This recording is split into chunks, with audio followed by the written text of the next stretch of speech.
Assalamu alaikum class. This is chapter 9, capital versus revenue transactions. It's again a theoretical sort of topic and it's a very easy one, but you have to basically understand the concepts, the fundamental concepts that I've been narrating in the starting few sections, and you have to basically understand them very well. क्योंकि इससे related जो practical questions हैं हमारे वो कुछ ऐसे होंगे कि you have to identify among capital and revenue transactions then again but मैं प्रैक्टिस पे बाद में आऊंगी पहले हमें इसके मेन जो कॉन्सेप्ट्स हैं उनको अंडरस्टैंड करना इम्पोर्टेंट है हमारे लिए so what we'll do in this chapter is basically हम 5 different categories इस chapter में पढ़ने वाले हैं the first is expense category then receipts हैं then हमारे पास profit या loss की category है and fifth type is payment capital expense revenue expense ठीक है capital receipt revenue receipt capital profit revenue profit capital loss revenue loss so इस तरह से करते हुए we have like overall 5 major categories जो मैंने नीचे जिनके नाम दिए हुए हैं बट हर कैटेगरी से रिलेटेड विल स्टडी कि कैपिटल एक्सपेंस क्या होता है और रेवेन्यू एक्सपेंस क्या होता है तो सो इनको हमने बेसिकली स्टडी करना है यू विल अंडरस्टैंड मोर मैं अभी स्टार्ट में जब इसका इंट्रोडक्शन दूंगी इस चैप्टर का आपको और बेहतर समझ आएगा about the formation of the chapter as well and the concepts related to all these 5 categories as well so first हम कैटेगरी पे जाने से पहले let me give you people an introduction के how I formed or regarding information regarding the formation of the chapter. So basically आपको transactions का knowledge है monetary जितने इवेंट्स हो रहे होते हैं बिजनेसेस में हम उनको ट्रांजैक्शंस कहते हैं हम इस चैप्टर के थ्रू ये पढ़ने वाले हैं कि ट्रांजैक्शंस की कितनी टाइप्स होती हैं we are studying transaction types ठीक है ट्रांजैक्शंस जो हैं ब्रॉडली 2 कैटेगरीज में डिवाइड की जा सकती हैं capital transactions and revenue transaction here I'll only provide one insight regarding these 2 categories is that capital transactions होती हैं जो long term nature की transactions हो ठीक है या बड़ी वैल्यू की ट्रांजेक्शन्स हो और वो रोज रोज नहीं होती ठीक है ह्यूज अमाउंट की वैल्यू है उस ट्रांजेक्शन में लिखी हुई एंड वो वंस होगी वो दोबारा दोबारा नहीं होगी ठीक है नॉन रेकरिंग वन होगी revenue transactions on the other hand are the transactions के जो शॉर्ट टर्म नेचर की होती हैं ठीक है एंड मे बी वो रोज रोज हो रही हो ठीक है periodically हो रही हो one example of revenue transaction is rent rent expense आपको पता है रेंट एक्सपेंस रेकरिंग एक्सपेंस है हर महीने आपको रेंट पे करना है या कोई और भी जितने भी एक्सपेंसेस हैं वो आपके रेवेन्यू नेचर के होते हैं आपने अगर उनको periodically पे करना है as opposed to revenue transaction capital transaction की एग्जांपल क्या हो सकती है आपने कोई बड़ा व्हीकल खरीदा है या इक्विपमेंट खरीदा है सो सच टाइप ऑफ ट्रांजेक्शन जिसमें आप एक ह्यूज अमाउंट की कोई चीज खरीद रहे हो या लोन ह्यूज अमाउंट का ले रहे हो ये चीज जो है ये रोज रोज नहीं होती बिजनेसेस में it's a non recurring thing तो इनको हम कैपिटल ट्रांजैक्शंस कहते हैं ठीक है कैपिटल का मतलब आपने हमेशा फ्यूचर में भी अगले सेमेस्टर्स में भी याद रखना है कैपिटल को हम इस टर्मिनोलॉजी में इस कनोटेशन में लेके जाते हैं ये अब वो वाला कैपिटल नहीं हम कह रहे जो कि कंपनी में ओनर्स इन्वेस्ट करता है this is in a different context ये जो कैपिटल है इसका ये किस कॉन्टेक्स्ट में यहाँ यूज हो रहा है ये ह्यूज वैल्यू के तौर पे यूज हो रहा है ठीक है this is not owners equity ये वो वाला कैपिटल नहीं है एंड रेवेन्यू से अगेन ये सेल्स वाले रेवेन्यू की बात नहीं हो रही रेवेन्यू यहाँ पे अगेन डिफरेंट कॉन्टेक्स्ट में है कैपिटल हम यूज करते हैं फ्यूचर में भी आप जब यूज करोगे तो कैपिटल ट्रांजैक्शंस हम कहते हैं ह्यूज वैल्यू की ट्रांजैक्शंस को लॉन्ग टर्म इफेक्ट जिनका हो जो रोज रोज नहीं होती ठीक है and revenue means short term nature की ट्रांजैक्शंस ठीक है सो मूविंग ऑन एक एग्जांपल भी मैंने दे दिया और ऑलरेडी मैं आपको बता चुकी हूँ बिल्डिंग दैट सपोज कंपनी खरीद रही है या लैंड खरीद रही है it's a capital transaction it's a huge value huge worth की ट्रांजैक्शन है it's a capital transaction on the other hand stationery खरीदना रेंट पे करना सैलरीज पे करना बहुत मिनिमल अमाउंट और जो कि बार बार आपको लेनी पड़ेगी कोई चीज या उसकी पेमेंट बार बार करनी पड़ेगी इट्स अ रेवेन्यू ट्रांजैक्शन ठीक है अब for the sake of simplicity I show you कि मैंने इनको डिवाइड कैसे किया हुआ है the first section is regarding expense and receipts तो पहला मैंने आपको सेक्शन बता दिया है कि हम कैपिटल किसको बोलते हैं और रेवेन्यू किसको बोलते हैं लॉन्ग टर्म इफेक्ट जो चीजें कॉज कर रही हैं उनको हम कैपिटल ट्रांजैक्शंस कहते हैं और शॉर्ट टर्म इफेक्ट जो चीजें कॉज करती हैं या जो रोज रोज हो रही हों उनको हम रेवेन्यू ट्रांजैक्शन कहते हैं ठीक है सो रेवेन्यू ट्रांजैक्शन की भी 2 टाइप्स हैं रेवेन्यू रिसीट्स भी हो सकती हैं रेवेन्यू एक्सपेंस भी हो सकता है कैपिटल की भी टाइप्स हैं capital receipts and capital expense अब कैपिटल एक्सपेंस है कि आपका खर्चा लग रहा है आपसे आपका पैसा जा रहा है, आउटफ्लो हो रहा है।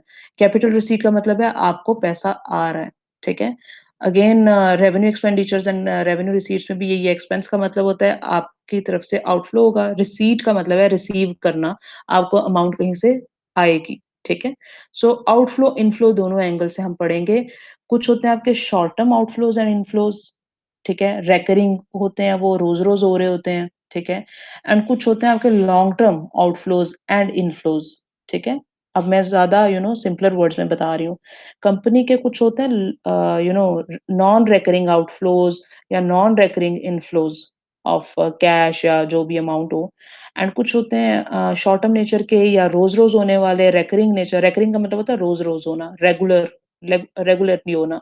सो शॉर्ट टर्म नेचर के कुछ आपके रिकरिंग कैश फ्लोज़ होते हैं या ऐसे इवेंट्स होते हैं कि उनमें आउटफ्लोज़ एंड इनफ्लोज़ हो रहे होते हैं, ठीक है? सो एक्सपेंडिचर्स का मतलब है आउटफ्लोज़ होना, रिसीट्स का मतलब है कोई चीज़ आपके पास आ रही है, आपको रिसीव हो रही है, इनफ्लो हो रही है, ठीक है? एंड उम, सबसे पहली जो कैटेगरी है हम क्योंकि कवर करने लगे हैं एक्सपेंस की, उनकी मैं एग्ज़ाम्पल बता देती हूँ। अब अगेन मैं अब ये मेजर डिस्क्रिप्शन के बाद आई विल मूव टुवर्ड्स जो मैंने 5 कैटेगरीज़ के बारे में आपको बताया था। विल स्टडी एक्सपेंस, एक्सपेंडिचर या एक्सपेंस एक ही बात है। एक्सपेंस से रिलेटेड विल स्टडी के outflows short term, long term nature के कौन से होते हैं। Then will study about the receipts के लॉन्ग टर्म और शॉर्ट टर्म रिसीट्स क्या हो सकती हैं। Then we'll move towards profit, long term या short term profit and loss and payments. तो 5 different categories हैं और हर category में we'll talk about capital effects and revenue transactions दोनों के एंगल से we'll study, ठीक है? So first thing हम पहले देख लेते हैं expense की। अ, 2 टाइप के जो आपके एक्सपेंस हैं capital expense and revenue expense. एक मैं एग्जांपल ऑलरेडी यहाँ बता चुकी हूँ। बिल्डिंग का खरीदना is a capital expenditure. Building या लैंड या कोई ऐसा एसेट खरीदते हुए आपका एक्सपेंस होगा, आपका पैसा जाएगा, आउटफ्लो होगा, तो इट्स अ कैपिटल एक्सपेंस क्योंकि ये लॉन्ग टर्म इफेक्ट कॉज़ करेगा। आप बहुत देर तक इस एसेट को यूज़ करने वाले हो, काफ़ी सालों तक यूज़ करोगे, लॉन्ग टर्म इफेक्ट होगा and it's a non recurring. Non recurring means ये रेगुलर चीज़ नहीं है कि आप रोज़-रोज़ बिल्डिंग खरीदते हो, ठीक है? So it's an example of capital expenditure. On the other hand, rent पे करना, सैलरीज़ एम्प्लॉइज़ की पे करना, परचेज़ेज़ करना, रॉ मटेरियल खरीदना, ऐसे तमाम जो आपके आउटफ्लोज़ हैं या ऐसे तमाम जो एक्सपेंसेस हैं, वो रेकरिंग होते हैं, वो बार-बार हो रहे होते हैं और शॉर्ट टर्म होते हैं। थोड़ी देर उनका इफ़ेक्ट आपको उनका बेनिफिट मिलता है, दोबारा से आपको वो इनकर करने पड़ते हैं, ठीक है? सो शॉर्ट टर्म उनका इफ़ेक्ट होता है और आपको बार-बार करने पड़ते हैं। इनको हम रेवेन्यू एक्सपेंस कहते हैं, ठीक है? Revenue means short term effect वाली transactions, capital means long term effect वाली ट्रांज़ैक्शंस, ठीक है? Long term and non recurring, short term and recurring, fine? So capital expense और रेवेन्यू एक्सपेंस की मैं डेफिनिशन बता चुकी हूँ और एग्जांपल भी बता दी है। बिल्डिंग का खरीदना, लैंड, व्हीकल्स का खरीदना इज़ कैपिटल एक्सपेंस, जबकि स्टेशनरी, रेंट, सैलरीज़ वगैरह पे करना आपका रेवेन्यू एक्सपेंस है। अब आ जाता है रिसीट की टाइप पे। लॉन्ग टर्म रिसीट्स जो चीज़ें होती हैं कि आपको बहुत लॉन्ग टर्म इफेक्ट कॉज़ करेंगी, वो आपका होती हैं कैपिटल रिसीट्स हम उनको कहते हैं एंड शॉर्ट टर्म रिसीट्स जो होती हैं, वो होती हैं आपकी revenue receipts. Receipts means inflow या पैसा किन सोर्सेज़ से आपको आ रहा है। सो कैपिटल कोई ओनर इन्वेस्ट करता है किसी बिज़नेस में तो वो लॉन्ग टर्म के लिए इन्वेस्ट करता है। ह्यूज अमाउंट इन्वेस्ट कर रहा है और बहुत देर तक बिज़नेस को बेनिफिट देगी। ओनर ने जो अमाउंट दी है, हम उसको कैपिटल रिसीट कहते हैं। अगर कंपनी लॉन्ग टर्म लोन भी ले रही है बैंक से लेट्स से 5 साल या 10 साल का लोन लिया है हमने, तो हमें अमाउंट रिसीव होगी, हमें इनफ्लो ऑफ कैश आएगा और उस कैश को हम ज़्यादा देर यूज़ कर सकते हैं। ठीक है? तो ये भी एक एग्ज़ाम्पल है लॉन्ग टर्म रिसीट की और ये रोज़-रोज़ नहीं होता कि कंपनी ह्यूज अमाउंट का लोन ले रही है या रोज़-रोज़ एक ओनर कैपिटल इन्वेस्ट कर रहा है बिज़नेस में। तो ये कैपिटल रिसीट्स हैं, ठीक है? शॉर्ट टर्म रिसीट्स या रेकरिंग रिसीट्स क्या हो सकती हैं कि कंपनी ने गुड्स की सेल करी है, अब रोज़ चीज़ें सेल हो रही हैं, रोज़ अमाउंट कुछ ना कुछ थोड़ी-थोड़ी अमाउंट रिसीव हो रही है। एक तो अमाउंट थोड़ी है, वो बार-बार रिसीव की जा रही है, ठीक है? और उसका इफ़ेक्ट भी शॉर्ट टर्म है। ये होगी रेवेन्यू रिसीट, ठीक है? रेवेन्यू रिसीट्स, ठीक है? सो यहाँ पे again capital expenditure and revenue expenditure की एग्ज़ाम्पल है, यू कैन स्टडी देम। अब मैं एक एग्ज़ाम्पल और भी बता दूँ बल्कि ज़्यादा इस एग्ज़ाम्पल से और भी समझ आएगा। एक एसेट को खरीदना इज़ कैपिटल एक्सपेंस, बट उसी एसेट को फ्यूचर में अगर आप मेंटेन कर रहे हो, थोड़ी-थोड़ी अमाउंट उसके ऊपर स्पेंड कर रहे हो, that is revenue expense. For instance आपने कार खरीदी है, ठीक है? कार का खरीदना क्योंकि कार काफ़ी सालों के लिए बेनिफिट देगी, इट्स अ कैपिटल एक्सपेंस, ठीक है। और उसके ऊपर बाद में फ्यूचर में आप जो भी एक्सपेंस बियर करोगे कार की मेंटेनेंस करने के लिए, या उसके अंदर फ्यूल आपको रेकरिंग बार बार डलवाना पड़ेगा टू मेक इट उसको रन करने के लिए, वो सारे जो आपके एक्सपेंसेस होंगे वो रेवेन्यू एक्सपेंस होंगे, ठीक है। सो एक ही एसेट पे यू कैन अगेन डिस्टिंग्विश के एक एसेट को खरीदना कैपिटल एक्सपेंस होता है, बट उसी एसेट को मेंटेन रखना या रिपेयर करना उसका आपका रेवेन्यू एक्सपेंस होता है, ठीक है। यहाँ अगेन मैंने एक डिस्टिंक्शन दी हुई है कैपिटल एंड रेवेन्यू एक्सपेंडिचर में, अगर आपको समझना आए। रेवेन्यू एक्सपेंडिचर का जो इफेक्ट है टेम्पररी होता है, ठीक है, और कैपिटल एक्सपेंडिचर का इफेक्ट लॉन्ग टर्म होता है। एसेट के खरीदने से आप उनको ज्यादा साल यूज करते हो, कोई बड़ा एसेट खरीद लिया, जबकि रेवेन्यू एक्सपेंस किसी एम्प्लॉय को सैलरी पे कर दी या रेंट पे कर दिया, उसका बेनिफिट आपको थोड़ी देर मिलेगा, फिर कोई नई अगले टाइम पीरियड में थोड़े से टाइम बाद दोबारा आपका ड्यू होगा कोई ना कोई उसी एक्सपेंस की अमाउंट। सो इसका इफेक्ट बड़ा शॉर्ट टर्म सा होता है। देन रेवेन्यू एक्सपेंस का मैंने बताया वो रेकरिंग होते हैं, ठीक है, बार बार होने वाले। कैपिटल एक्सपेंडिचर्स नॉन रेकरिंग है। एक सबसे क्रूशल एक डिस्टिंग्विशिंग फैक्टर है, क्योंकि अब तक आप इनकम स्टेटमेंट बैलेंस शीट बनाना सीख चुके हैं, तो मैं आपको एक उसका बता देती हूँ कि आप लोग की जो रेवेन्यू एक्सपेंस हैं, तमाम इनकम स्टेटमेंट में अपीयर होने वाले एक्सपेंस जो हैं, स्टार्टिंग फ्रॉम सीजीएस, जितने ऑपरेटिंग एक्सपेंसेस हैं, ये तमाम जो है हर साल बार बार होने वाले एक्सपेंस है। सो ये होते हैं आपके रेवेन्यू एक्सपेंस, ठीक है। ऑन द अदर हैंड आपने डिस्टिंग्विश करना हो कि कैपिटल एक्सपेंस क्या है, तो तमाम आपके बैलेंस शीट में अपीयर होने वाले एसेट्स, लॉन्ग टर्म एसेट्स की बात मैं करूंगी यहाँ पे, सो वो आपको डिनोट करते हैं कैपिटल एक्सपेंस, ठीक है। Then we have examples here. Capital expense की क्या एग्जांपल्स हैं और रेवेन्यू की क्या एग्जांपल्स हैं, मैं इनको पहले करा देती हूँ क्योंकि इसके बाद हमने प्रैक्टिस पे भी जाना है। जितने भी आप एसेट्स खरीदते हो, चाहे वो लॉन्ग टर्म एसेट्स होने चाहिए डेफिनेटली, उनको खरीदने की कॉस्ट आपकी कैपिटल एक्सपेंस होती है, चाहे वो एसेट टेंजिबल हो या इंटेंजिबल हो।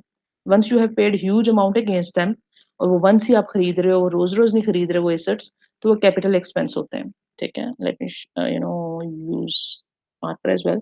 सो परचेज कॉस्ट एसेट्स की कैपिटल एक्सपेंस होती है, इट्स नॉन रेकरिंग और उसका इफेक्ट लॉन्ग टर्म होता है इस वजह से। Then we have repair, renewal या मेंटेनेंस कॉस्ट। उसी एसेट को बाद में रिपेयर करना या उसको मेंटेन करना आपका रेवेन्यू एक्सपेंस बनता रहता है, ठीक है। इसी तरह से लीगल कॉस्ट्स और इंस्टॉलेशन कॉस्ट्स जो हैं, इनके बारे में मैं ऑलरेडी डेप्रिसिएशन का जब हम चैप्टर पढ़ रहे थे तो मैंने आपको बताया था, एक एसेट को खाली खरीदना नहीं, जब तक कि वो आपके पास वर्किंग कंडीशन में नहीं आ जाती। वो एसेट आपने खरीदा बट उसको वर्किंग कंडीशन में लाने तक जितने भी आपने एक्सपेंसेस बियर किए होंगे, वो भी कैपिटल एक्सपेंस का पार्ट ही बनेंगे, क्योंकि वो भी आप वंस ही पे कर रहे हो, रोज रोज नहीं पे कर रहे। फॉर इंस्टेंस एक मशीन खरीदी, ठीक है, उसके लिए एक ह्यूज अमाउंट पे की और मशीन भी आपने एक ह्यूज वैल्यू की ली है और वो रोज रोज नहीं आप वो खरीद रहे, देन अगेन वो कैपिटल एक्सपेंस है, ठीक है, इट्स कंफर्म। बट वो मशीन इंस्टॉल कराने के लिए भी you must have paid some labour charges, चाहे वो थोड़ी सी अमाउंट हो, बट आपने किसी को लेबर चार्जेस पे किए हैं, आपने उसको फिट कराया, कहीं इंस्टॉल कराया है। अब वो इंस्टॉलेशन चार्जेस आपको वंस ही बियर करने पड़े हैं, वो रोज रोज तो नहीं हो रहे, वो रेकरिंग तो नहीं है, एंड वो पार्ट ऑफ मशीन है ना। मशीन वर्किंग कंडीशन में तब तक नहीं आएगी जब तक आप उसको इंस्टॉल नहीं करा लेते। So it's part of machine cost. Machine को फिट करा के वर्किंग कंडीशन में लाने तक के जितने एक्सपेंस हैं वो उसके अंदर ही जाएंगे। सो अलॉन्ग विद दैट कुछ एसेट्स ऐसे होते हैं कि जिनको खरीदते हुए आपको लीगल कॉस्ट बियर करनी पड़ती है, रजिस्ट्रेशन कॉस्ट। फॉर इंस्टेंस आपने लैंड खरीदी, प्रॉपर्टी खरीदी, ठीक है, किसी एजेंट के थ्रू खरीदी, अब एजेंट को फीस देनी पड़ेगी, ठीक है, या प्रॉपर्टी के डॉक्यूमेंटेशन करनी पड़ेगी प्रॉपर्ली सारी। सो वो लीगल कॉस्ट जितनी भी आपकी होंगी वो भी पार्ट ऑफ या part of purchase he consider की जाएंगी, ठीक है। उसकी अमाउंट भी लीगल कॉस्ट की भी परचेज कॉस्ट के साथ ऐड अप करके टोटल कॉस्ट कंसिडर की जाएगी, ठीक है। सो इसमें कंफ्यूज नहीं करना, ये भी वंस ही भी आपका आपकी बियर आप कर रहे होते हो ना, रोज रोज नहीं होती। जब आपने एसेट खरीदा तब उसके साथ ही आपने बियर किए हैं, इसलिए it's part of the purchase cost, legal cost, ठीक है, एंड इंस्टॉलेशन चार्जेस वगैरह। रिप्लेसमेंट कॉस्ट, अब आपको पता है कि पुराना एसेट टोटली खत्म हो गया, डेप्रिशिएट हो गया, उसको मार्केट में सेल ऑफ करके कोई नया एसेट लेके आना है, तो नया एसेट जब आप लेके आओगे एसेट, उसके पर ऑल टुगेदर एक नया एक्सपेंस आपको बियर करना पड़ेगा। तो अगेन रिप्लेसमेंट एसेट्स की करना भी कैपिटल एक्सपेंस होता है। अब दूसरी साइड पे देखें तो रेवेन्यू एक्सपेंस की मैंने आप लोगों को एक जिस्ट बताया था, एक प्रॉपर एक हिंट बताया था कि यू कैन ऑलवेज़ कंसिडर कि आपके इनकम स्टेटमेंट में जितने भी एक्सपेंसेस हैं, चाहे वो सीजीएस के सेक्शन में हैं या ऑपरेटिंग एक्सपेंसेस में हैं, वो तमाम आपके रेवेन्यू एक्सपेंस होते हैं क्योंकि वो बार-बार हो रहे होते हैं। CGS, cost of saleable goods means CGS. Wages and salaries, marketing expense, fuel charges, name any expense जो ऑपरेटिंग सेक्शन में आता है, ये सारे आपके रेवेन्यू एक्सपेंसेस हैं, ठीक है? Bad debts, depreciation, depreciation expense हमने अभी एडजस्ट करना नहीं सीखा इनकम स्टेटमेंट में, बट ये ऑपरेटिंग एक्सपेंसेस में ही ऐड होता है डेप्रिसिएशन भी। बैड डेट्स होता है कि आपको आपने चीज़ें सेल की थी क्रेडिट पे, बट कस्टमर्स ने पेमेंट नहीं की। उन्होंने टोटली आपको नो बोल दिया या they are not able to pay you the payment, तो वो आप पे अमाउंट बैड डेट हो गई है। सर्विस चार्जेस वगैरह पे करना, ये सब वो हैं जो कि ऑपरेटिंग एक्सपेंसेस जो होते हैं इनकम स्टेटमेंट में, ये उनमें ही आते हैं, ठीक है? हमने अभी इतनी एक्सटेंसिव इनकम स्टेटमेंट बनानी नहीं सीखी जिसमें बैड डेट की प्रोविजन हो या डेप्रिसिएशन की भी अमाउंट एडजस्ट करनी हो, बट आप कंसिडर कर लें कि ये पार्ट ऑफ ऑपरेटिंग एक्सपेंसेस ही हैं, ठीक है? So again I have taken example कि एक कंपनी ने एक बिस्किट लगाने के लिए लेट्स सपोज एक मशीन ली है, तो उसके ऊपर जितने इनिशियल परचेज अमाउंट है वो भी उसका कैपिटल एक्सपेंस है, एंड उस मशीन को इंस्टॉल कराने के भी जितने चार्जेस हैं वो भी कैपिटल एक्सपेंस का पार्ट बन जाएंगे। So this thing is something which I have already probably disclosed or discussed in depreciation chapter as well. Now there comes the practical side of it. आप लोगों के साथ भी इस तरह के क्वेश्चंस आप लोगों को दिए जा सकते हैं, मैं प्रैक्टिस के लिए पोस्ट भी करूँगी। एक साइड पे देखिए ट्रांज़ैक्शंस हैं, आप लोगों को आइडेंटिफ़ाई करना पड़ेगा कि इसमें से कौन-सी रेवेन्यू है, कौन-सी कैपिटल है, ठीक है? सो अब यहाँ पे जो एग्ज़ाम्पल्स हैं ये सिर्फ़ अभी एक्सपेंस कैटेगरी से रिलेटेड मैंने दी हैं, ठीक है? सपोज़ वेजेस जो आप पे करते हो एम्प्लॉइज़ को, बार-बार पे करते हो, ठीक है? शॉर्ट टर्म नेचर का इसका इफ़ेक्ट है, ये रेवेन्यू एक्सपेंस है। न्यू मशीनरी खरीदना, ठीक है? और इसको इंस्टॉल कराना, कैपिटल एक्सपेंस है। ओल्ड फर्नीचर को रिपेयर करना, फर्नीचर को परचेज़ करना कैपिटल एक्सपेंस होगा, बट उसको रिपेयर या मेंटेन रखने के आप रिकरिंग कोई एक्सपेंस बियर कर रहे हो, वो रेवेन्यू एक्सपेंस होगा। Cost incurred on renewal of patent, ठीक है? आपने पेटेंट जब एक्वायर किया था तब आपने एक ह्यूज अमाउंट पे कर ली थी, ठीक है? Now bye paying a nominal amount आप एक पेटेंट को रिन्यू कर रहे हो, तो रेवेन्यू एक्सपेंस कंसिडर होगा, वो कैपिटल नहीं होगा, ठीक है? Repair of some car is revenue. Land purchased और उसके कोई लीगल कॉस्ट पे कर रहे हो तो कैपिटल एक्सपेंस है, ठीक है? लीगल कॉस्ट भी पार्ट ऑफ कैपिटल एक्सपेंस है। ओल्ड प्लांट आपने कोई या अपना plant means machinery, heavy facility में जो आपकी जहाँ प्रोडक्शन हो रही है उसको प्लांट भी बोलते हैं। इट्स नॉट लाइक अ, वो वाला प्लांट जो ग्रीन प्लांट्स होते हैं। प्लांट इज़ मशीनरी जो कि एक-दूसरे के साथ एसोसिएटेड हुई होती है और एक पूरी फैसिलिटी बना रही है जिसमें प्रोडक्शन हो रही है, एक लेआउट बना हुआ है मशीनरी का।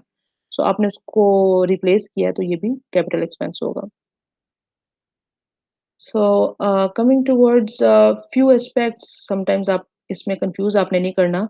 देयर आर few एक्सपेंसेस जो कि आपको रेवेन्यू एक्सपेंस लग रहे होते हैं बट वो रेवेन्यू एक्सपेंस कैटेगराइज नहीं होते, ठीक है?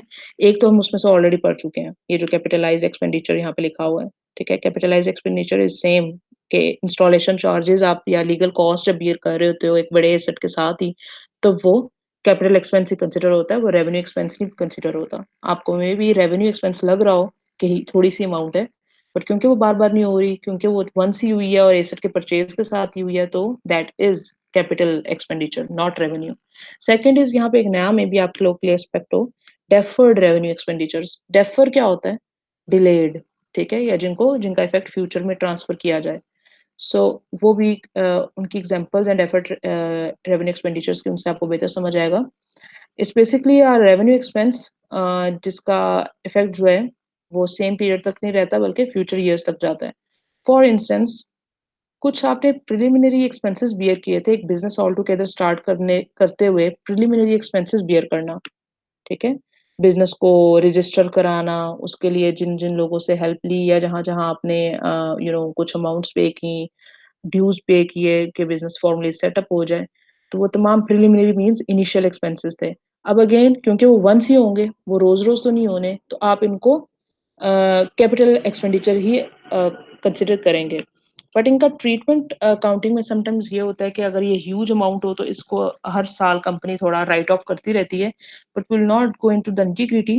प्रिलिमिनरी एक्सपेंसेस बहुत कम-कम अमाउंट आपने मे बी थोड़ी-थोड़ी डिफरेंट जगहों पे पे की हो, लॉयर्स को पे की हो, कोई टैक्सेस पे किए हो बिज़नेस को स्टार्ट करने के लिए, कोई रजिस्ट्रेशन चार्जेस पे किए हों, वो आपके कैपिटल एक्सपेंडिचर ही कंसिडर होते हैं, रेवेन्यू एक्सपेंडिचर नहीं कंसिडर होते क्योंकि वो वंस ही हो रहे हैं। Expenditures on the research experiment connected with the introduction of new product। अब आप लोगों की जो रिसर्च हो रही होती है कोई नई प्रोडक्ट डेवलप करने के लिए, ठीक है? वो भी वंस ही हो रही है। जब वो प्रोडक्ट डेवलप हो जाएगी, तो जितना आपने उसकी रिसर्च पे स्पेंड किया हुआ है, वो आपको दोबारा तो नहीं स्पेंड करना ना, या बार-बार तो नहीं स्पेंड करना, तो वो भी कैपिटल एक्सपेंडिचर कंसिडर होती है। यहाँ पे एक और मैं कॉशन बता दूँ बल्कि नीचे सी सी पॉइंट में आ रहा है कि जो एडवर्टाइज़मेंट भी होती है, एक तो एडवर्टाइज़मेंट या मार्केटिंग एक्सपेंस है ना, जो ऑपरेटिंग एक्सपेंसेस में आता है, वो तो रेवेन्यू एक्सपेंस है कि हर साल कंपनी थोड़ी-थोड़ी अमाउंट अ, एडवर्टाइज़मेंट्स के लिए या मार्केटिंग के लिए रखती है, तो वो आपका रेवेन्यू एक्सपेंस है। But advertising a new product, एक product initially first time introduce market में कराना, ठीक है? वो कैपिटल एक्सपेंडिचर कंसिडर होती है, ठीक है? व्हाई? क्योंकि न्यू प्रोडक्ट की मार्केट में एक्सेप्टेबिलिटी बढ़ाने के लिए, उसको फर्स्ट टाइम मार्केट में लॉन्च करने के लिए कंपनी बहुत ह्यूज अमाउंट स्पेंड करती हैं। लेटर ऑन जब मार्केट में उसको इंट्रोड्यूस कर चुकी होती है बिज़नेस, तो बाद में बहुत नॉमिनल अमाउंट हर साल स्पेंड करती हैं फॉर इट्स मार्केटिंग, ठीक है? लेकिन एक ह्यूज एक्सपेंस बियर करना to introduce the new product, launch करने के लिए न्यू प्रोडक्ट को मार्केट में, वो भी कैपिटल एक्सपेंडिचर कंसिडर होती है। Heavy expenditures on repairs to property. अब हमने पढ़ा था रिपेयर या मेंटेनेंस रेवेन्यू एक्सपेंस है।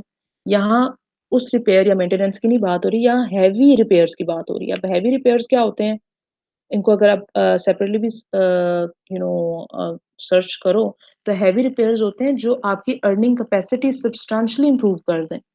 सपोज़ आपका एक एसेट है, कोई मशीन है, आपने जब खरीदी आपने डेफिनेटली उसको कैपिटल एक्सपेंस कंसिडर किया उसकी परचेज़ कॉस्ट को। अब वो हर साल आप थोड़ी-थोड़ी उसकी रिपेयर करते रहते थे, ठीक है? ताकि वो रनिंग कंडीशन में रहे, उसकी फ्यूलिंग करना या उसके पार्ट्स वगैरह थोड़े बहुत चेंज करते रहना। बट एक टाइम आया कि आपने उसको एक मेजर उसको उसकी रिपेयर कराई, ठीक है? जिससे उसकी जो हालत पहले खराब थी वो इतनी इम्प्रूव हो गई कि वो बिल्कुल नई जैसी हो गई या नई से भी अच्छी हो गई और नई अच्छी प्रोडक्शन करना शुरू कर दिया उस मशीन ने, ठीक है? तो हेवी रिपेयर करना किसी चीज़ का इज़ कंसिडर्ड, हेवी रिपेयर पे अमाउंट भी ज़्यादा स्पेंड होती है। For instance giving you one simple example, कोई पुराने मॉडल की कार लेके आजकल लोग ये काम करते हैं, उनको एंटायरली न्यू पॉलिश्ड एंड हर चीज़ उसकी चेंज करके रख देना और उसके सीट कवर से लेके उसका पूरा इंटीरियर एंड आउटसाइड भी उसकी तमाम ऐसी कर देना कि वो नई हो जाए या नई से भी अच्छी हो जाए, ठीक है? हर चीज़ उसकी लेटेस्ट मॉडल की उसके अंदर फिट इन कराना पार्ट्स वगैरह, टायर्स वगैरह एंड एवरीथिंग। तो हेवी रिपेयर्स जो होते हैं, वो कैपिटल एक्सपेंडिचर कंसिडर होते हैं, बट नॉर्मल रिपेयर्स जो हैं, वो आपके रेवेन्यू एक्सपेंडिचर्स होते हैं। सो यहाँ एक आपने कॉशन रखनी है, न्यू प्रोडक्ट या न्यू बिज़नेस को लॉन्च करते हुए जो आप मार्केटिंग कर रहे हो या उससे पहले आपने रिसर्च वगैरह जो की है, that is capital expense. Same is the case with heavy repairs करना भी कैपिटल एक्सपेंस है। इसके अलावा नॉर्मल रिपेयर्स, नॉर्मल मेंटेनेंस या नॉर्मल कोर्स ऑफ बिज़नेस में जो मार्केटिंग चल रही है, ठीक है? एंड नॉर्मल डेली बेसिस पे कोई रिसर्च या क्वेश्चनियर्स वगैरह लोगों से लिए जा रहे हैं फॉर टेकिंग फीडबैक कि प्रोडक्ट का फीडबैक क्या रहा है। ये तमाम आपके जो है ना रेवेन्यू एक्सपेंस होते हैं। समटाइम्स होता है प्रोडक्ट लॉन्च हो चुकी है और उसके बाद कंपनी रिसर्च कर रही है कि वो प्रोडक्ट मार्केट में कैसी रही, उसके लिए सर्वेज़ कर रही है। तो वो एक नॉर्मल प्रैक्टिस हो सकती है, उसके ऊपर जो स्पेंड भी कर रहे हैं वो रेवेन्यू एक्सपेंस हो सकता है, ठीक है? अगर वो उसको periodically हर दफ़ा ही करते हैं, ठीक है? सो कैपिटल एक्सपेंडिचर की भी मैं ऑलरेडी डिस्कस कर चुकी हूँ, installation charges, legal cost, okay, part of asset cost जो है, परचेज़ कॉस्ट ही कंसिडर होते हैं। अगेन उनके अलावा भी यहाँ पे मैंने कुछ एग्ज़ाम्पल्स दी हुई हैं जो कैपिटलाइज़्ड एक्सपेंडिचर्स हैं। एसेट ये वही है जो मैं पिछले 2 पॉइंट्स बता चुकी हूँ, यहाँ कलेक्टिवली लिखे हुए हैं। इंस्टॉलेशन चार्जेस एसेट के कैपिटल एक्सपेंस हैं। Repair of property, heavy repair of property capital expenditure है। Expense related to purchase of fixed asset हमें ऑलरेडी पता है कि ये कैपिटल एक्सपेंस है। Expenses on removal of old property, ठीक है? अगेन ये भी वंस होंगे। आपने एक और चीज़ माइंड में रखनी है अगर आपसे डिसाइड नहीं हो पा रहा ट्रांज़ैक्शन को पढ़ के, just consider in your mind कि ये बिज़नेस में रोज़-रोज़ हो रही होगी ट्रांज़ैक्शन या ये वंस ही हो रही है। If it's happening once, if it's a non recurring thing, then capital nature की है वो, ठीक है? अगर वो रोज़-रोज़ होती है उसका इफ़ेक्ट शॉर्ट टर्म है और वो बार-बार हो रही होगी, ठीक है? तो वो रेवेन्यू एक्सपेंस होगा, ठीक है? एंड सेकंड आपको एक हिंट मैंने बताया है कि इनकम स्टेटमेंट में अपीयर होने वाले जितने आइटम्स हैं, चाहे वो रिसीट है, सेल्स वगैरह हैं, जो रिसीट्स की कैटेगरी है, वो भी रेवेन्यू रिसीट है एंड जितने एक्सपेंस है वो भी रेवेन्यू एक्सपेंस है, ठीक है? Cost of repair to second hand asset को एंटायरली नया बना देना, इम्प्रूव कर देना, ये भी आपका कैपिटल एक्सपेंस होता है। वेजेस ऑन इंस्टॉलेशन, ठीक है? ये भी आपका कैपिटल है। लीगल चार्जेस पे करना एंड इंटरेस्ट लोन के ऊपर पे करना, ये भी कैपिटल एक्सपेंडिचर होता है। इंटरेस्ट क्योंकि आपका इंटरेस्ट जो है वो part of the same thing है कि आपने ह्यूज अमाउंट का लोन लिया और को सो इंटरेस्ट भी कैपिटल एक्सपेंस है, बट इंटरेस्ट को ट्रीट करने का अगेन तरीका क्या होता है? इंटरेस्ट की अमाउंट कलेक्टिवली प्रिंसिपल के साथ भी पे की जा सकती है काफ़ी सालों बाद, या मे बी कंपनी उसको हर सर्टेन इंटरवल पे भी पे कर रही हो। उसको ट्रीट रेवेन्यू की तरह कर रही हो तो पीरियोडिकली पे कर रही है इंटरेस्ट, लेकिन इंटरेस्ट वैसे by definition is capital expense, क्योंकि आपकी कैपिटल ट्रांज़ैक्शन हुई थी, लोन लिया था आपने ह्यूज अमाउंट का, तो उसके ऊपर उसकी वजह से आपको इंटरेस्ट प देना पड़ रहा है, ठीक है? देयर आर फ्यू हिंट्स कि how you can make a decision कि कोई ट्रांज़ैक्शन कैपिटल है या रेवेन्यू है। तो ये उसके हिंट्स हैं, just give them a read, it's all easy, जो अभी तक हम पढ़ चुके हैं, ये वही चीज़ें हैं। Will come towards the second category जो मैं आपको बता रही थी, अभी तक हमने एक्सपेंस पे बात की है, कैपिटल एंड रेवेन्यू एक्सपेंसेस वगैरह पे। कैपिटल एंड रेवेन्यू रिसीट्स के हम ऑलरेडी मैंने थोड़ा-सा हिंट किया था, बट अगेन मैं बता दूँ, ऐसी चीज़ें जिनका इफ़ेक्ट लॉन्ग टर्म हो, जैसे ओनर बिज़नेस में कैपिटल इन्वेस्ट कर रहा है या आप लोन ले रहे हो काफ़ी सालों का, दैट इज़ कि आपको इनफ्लो मिल रहा है। आप बिज़नेस के पास कोई चीज़ अमाउंट आ रही है, जा नहीं रही। जब कोई चीज़ आ रही है, इनफ्लो हो रही है, तो वो रिसीट होगी, ठीक है? आप रिसीव कर रहे हो। लॉन्ग टर्म सोर्सेज़ से वो अमाउंट आ रही है और ह्यूज अमाउंट आ रही है और वो वन्स ही आएगी, वो बार-बार नहीं आ रही, तो इसको आप कैपिटल रिसीट्स कहोगे। On the other hand short term receipts हो रही हैं, जो बार-बार होती हैं कि जैसे सेल आप रोज़-रोज़ करते हो गुड्स की, एक दिन थोड़ी-सी सेल्स की, अगले दिन फिर की एंड सो ऑन, हर रोज़ आप कर रहे हो। या आपने कोई चीज़ रेंट पे दी है, उसके रेंट आपको रोज़-रोज़ आ रहा है, कमीशन आपको रोज़-रोज़ मिल रहा है। तो these all are revenue receipts, ठीक है? इनकी मैंने एग्ज़ाम्पल्स भी यहाँ पे दे दी हुई हैं, ठीक है? डिटेल में अगर किसी ने स्टडी करना है। यहाँ पे rent received, commission received, interest received, आपने किसी पर्सन को लोन दिया हुआ है, वो आपको पीरियोडिकली इंटरेस्ट पे करता है, that is also a source of revenue to you, ठीक है? तो आप उसको रेवेन्यू रिसीट कंसिडर कर रहे हो and so on. So capital and revenue receipt में अगेन जो डिस्टिंक्शन है ओवरऑल, वो भी इस फॉर्म में, एक चार्ट फॉर्म में आपको दी हुई है। Just give it a read, अगर कुछ नहीं समझ आता, you can always ask through live session and it's just a repetition of things that I have already covered. Coming towards the third category, we have covered two categories so far. Expense और receipt की हमने दो categories पढ़ी हैं. Expense means outflow, receipts means inflow. Outflow भी short term, long term दोनों type का हो सकता है, यानी capital and revenue nature का, and receipt भी दो टाइप्स की हो सकती है.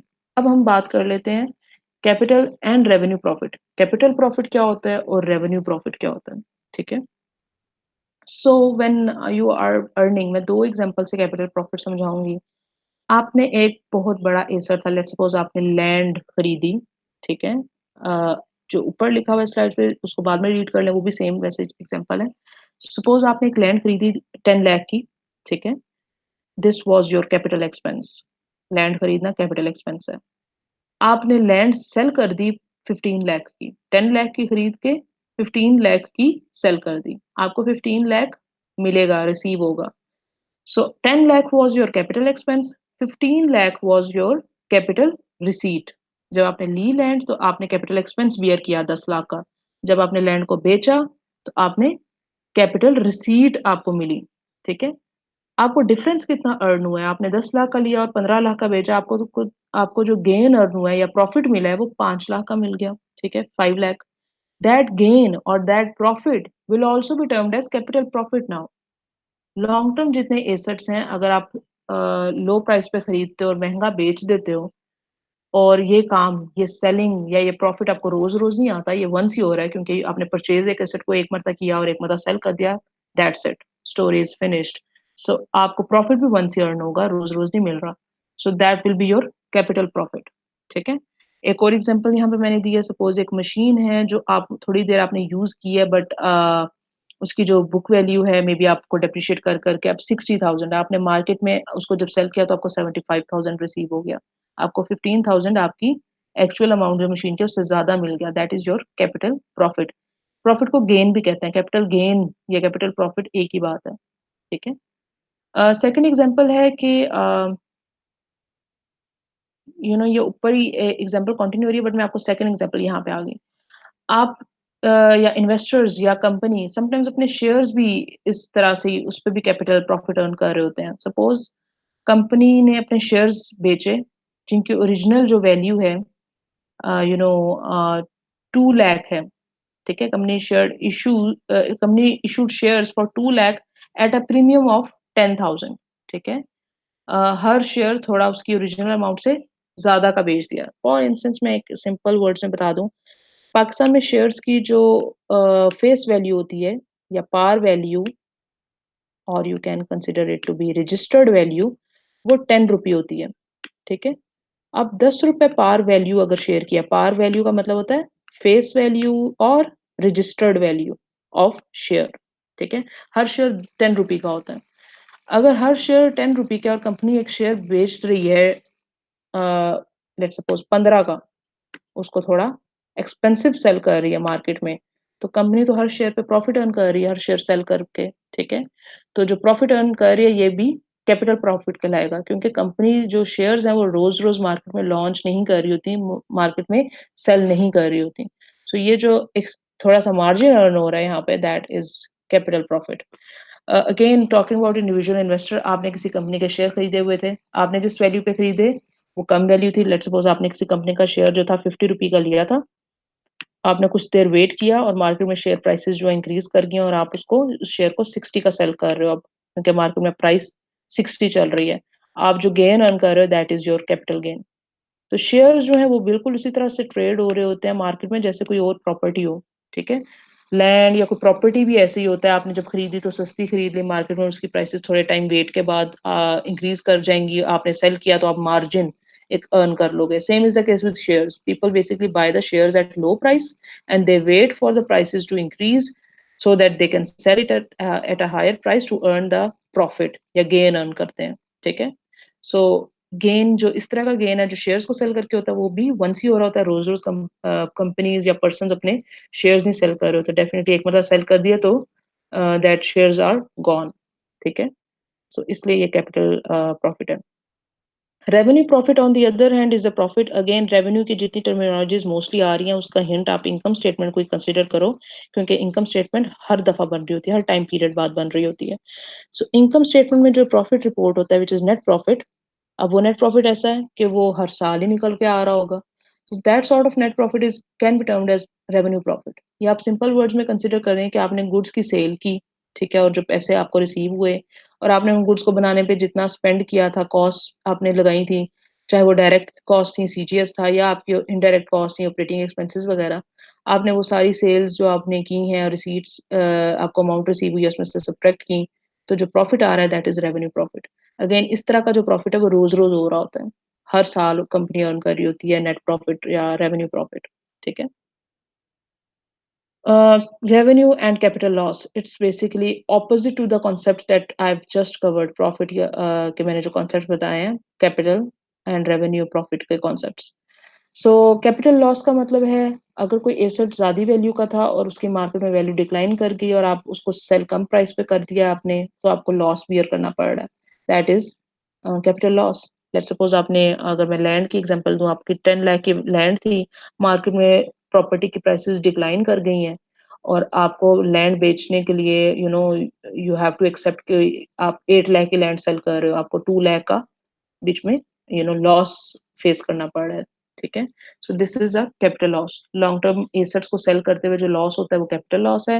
एंड कन्वर्सली वो जो दूसरी एग्जांपल मैंने दी थी शेयर्स वाली, सपोज आपने एक शेयर था वो 50 रुपये का लिया था और मुसलसल आप वेट भी करते रहे बट शेयर्स की प्राइसेस मुसलसल फॉल करती जा रही हैं, ठीक है, due to some factors in the market.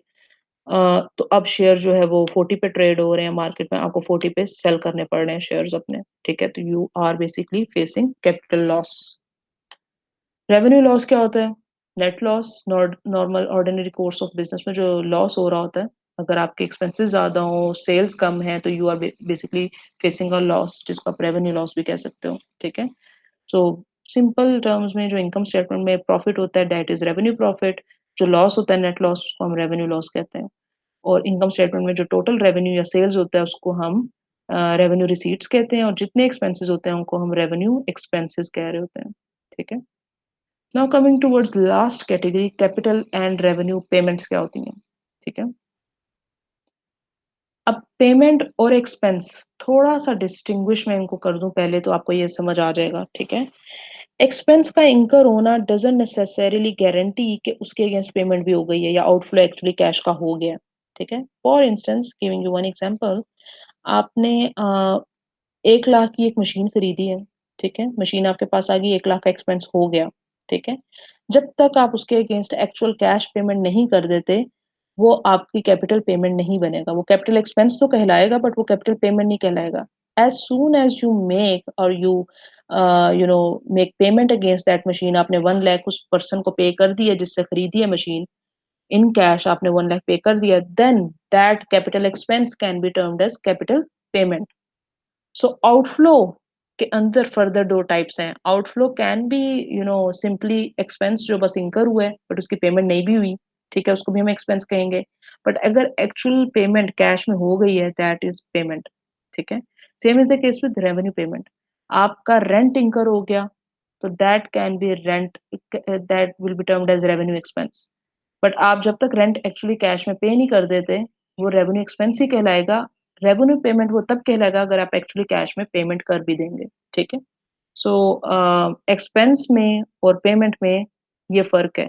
Expenses simply expense का इंकर होना, एक्चुअल कैश पेमेंट्स हो गई हैं तब वो पेमेंट कहलाएगा एक्सपेंस। ठीक है, सो इसलिए एक ये एडिशनल कैटेगरी है जो मैंने इंक्लूड की है। कैपिटल पेमेंट मीन्स के आपने कोई एसेट खरीदा है और उसके अगेंस्ट जो पेमेंट है वो कैश में कर दी है, तो that will B capital payment. Revenue payment is simply आपने कोई फॉर इंस्टेंस मैंने एक एग्जांपल दी हुई है, आपने 30,000 की गुड्स खरीदी। ठीक है, किसी सप्लायर से, और उसको सिर्फ 20,000 अभी तक आपने पे किया। आपका 30,000 जो है वो रेवेन्यू एक्सपेंस है। गुड्स का खरीदना भी रेवेन्यू एक्सपेंस है क्योंकि कंपनी बार बार गुड्स खरीद रही होती है पूरे साल में, मे बी उनके पास फिर गुड खत्म हो जाए, दोबारा सप्लायर से ले। सो 30,000 की गुड्स खरीदना इज रेवेन्यू एक्सपेंस। 20,000 की जो हमने पेमेंट की है, बाकी 10,000 की अभी तक नहीं की, बट 20,000 की जो पेमेंट है वो रेवेन्यू पेमेंट है। ठीक है, 30,000 is revenue expense, 20,000 is revenue payment.